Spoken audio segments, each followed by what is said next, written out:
আসসালামু আলাইকুম। এখানে তেল দিয়ে দিলাম,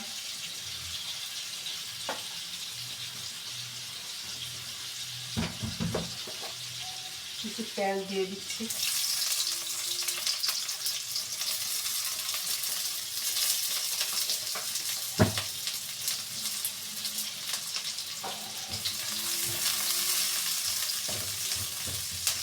এটাকে একটু নেড়ে নরম করে নিই। কয়েক টুকরা আলু দিয়ে দিচ্ছি, এখানে একটা আলু নিয়েছি গোটা, নিয়ে এগুলো টুকরা টুকরা করে দিয়ে দিলাম। এখন যেটা দেবো বাঁধাকপিটা দিয়ে দিচ্ছি, এখানে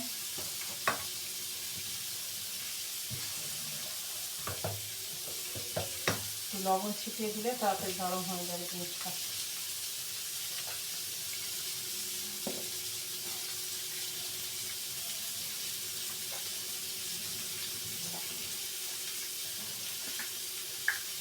আর দেবো, এখন দেবো হলুদ, সাদা জিনিসটাকে এখন কালার করে নিচ্ছি।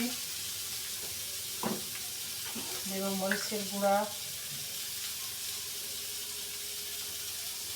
আর তো কাঁচামরিচ দেবই, এই জন্য একটু অল্প দিয়ে দিলাম। এখন এটাকে ভালো করে নেড়ে ছেড়ে নিয়ে নেব।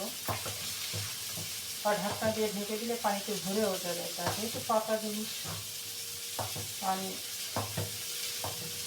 আর এগুলোতে পানি যত সম্ভব না দিলে খাইতেও খুব টেস্টি হয় আর কি।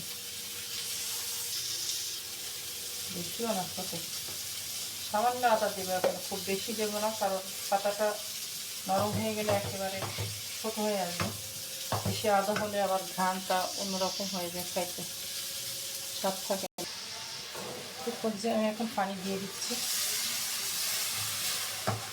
সামান্য একটু পানি দিয়ে দিলাম, বেশি দেবো না। এখন যেটা দেবো, এখানে যে মাছটা ভেজে রেখেছিলাম এই মাছটাকে এখন দিয়ে দিচ্ছি।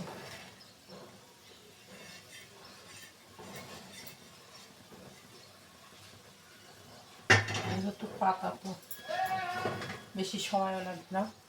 এখন দিয়ে দেব এখানে কিছু টমেটো। শীতের সবজি না দিলে আসলে এটা মিস হয়ে যাবে। আর দিয়ে দিচ্ছি কিছু কাঁচামরিচ। এ পর্যায়ে এখন একটু ফাইনালি রান্না শেষ, এখন একটু ধনে পাতা ছিটিয়ে দিচ্ছি।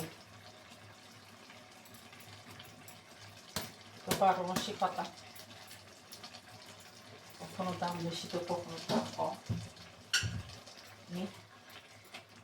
তো আজকে করলাম রুই মাছ দিয়ে বাঁধাকপি, টমেটো, আলু, এই। আর এটা খেতে যে কি টেস্টি হয়েছে, আমি একটু টেস্ট করলাম, ঝোলটা অসাধারণ হয়েছে খেতে, হবেও। আপনাদেরকে খাওয়াইতে পারলাম না, এর জন্য আন্তরিকভাবে দুঃখিত।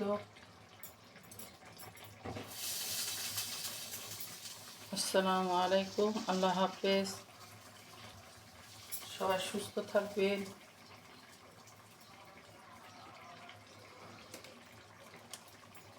ভালো থাকবেন।